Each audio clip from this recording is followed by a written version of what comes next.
Lorsque tu es un responsable d'entreprise, ce qui est stressant, c'est de voir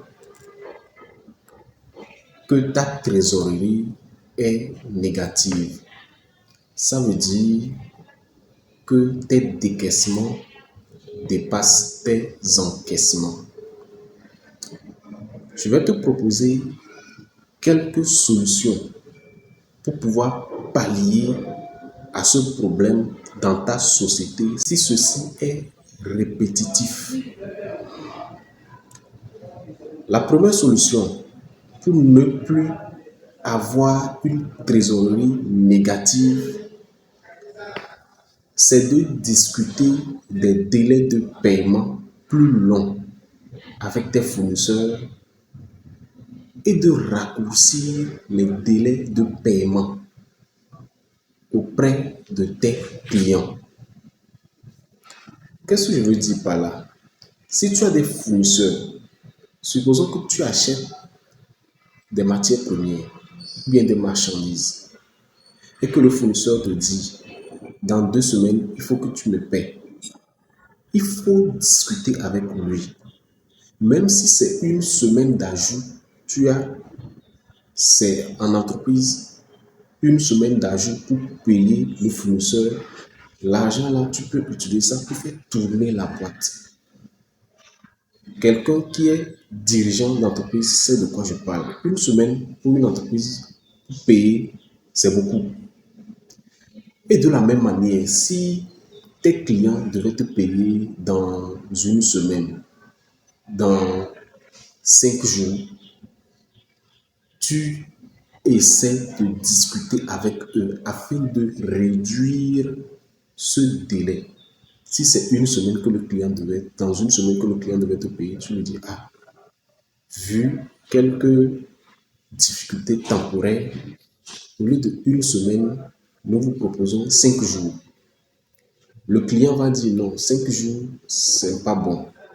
Il va dire 6 jours. Ça dit vous allez trouver un terrain d'entente, mais tout en sachant que tu dois sortir gagnant. L'entreprise doit sortir gagnante. C'est très important.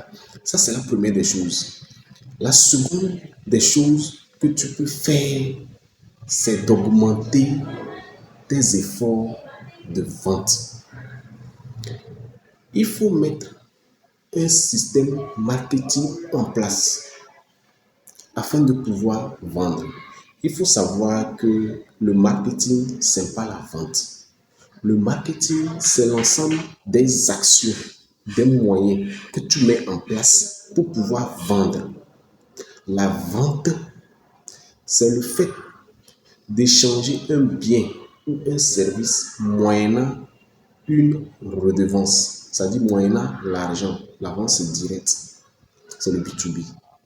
Donc, tu mets des efforts marketing en place pour pouvoir augmenter tes ventes. Lorsque tu augmentes tes ventes, en même temps, le chiffre d'affaires augmente. Ça, c'est la deuxième des choses que tu peux faire pour pouvoir vendre. Et aussi, il faut faire le ciblage. Ce n'est pas tout le monde qui doit être tes clients. Il faut faire le ciblage pour ne pas perdre en frais marketing. Ça, c'est la deuxième des choses.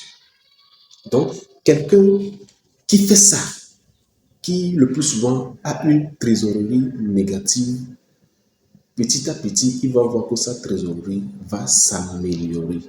Et en troisième position, ce qui est tellement important, il faut diminuer ou bien supprimer les charges inutiles. Dans chaque entreprise, il y a des charges inutiles. Je m'explique.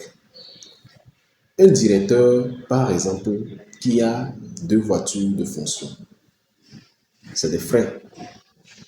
C'est des frais supplémentaires pour l'entreprise. Au lieu de 2 voitures, on peut diminuer ça à une seule voiture, temporairement. C'est des petites actions, mais qui font rentrer de l'argent ou bien qui préservent les caisses de l'entreprise. Donc, je récapitule. Lorsque tu es un entrepreneur et que ta trésorerie est le plus souvent négative, c'est-à-dire tes décaissements dépassent tes encaissements, la première des choses que tu dois faire, c'est de discuter des délais de paiement plus longs avec tes fournisseurs et de réduire les délais de paiement auprès de tes clients. La deuxième des choses, c'est d'augmenter tes efforts marketing pour pouvoir vendre plus.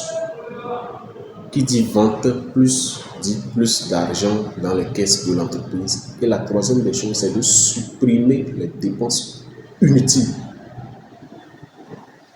Je m'arrête ici. Dans une prochaine vidéo, je viendrai avec d'autres astuces pour pouvoir pallier à ce problème de trésorerie négative. Si tu as aimé cette vidéo, n'hésite pas à t'abonner.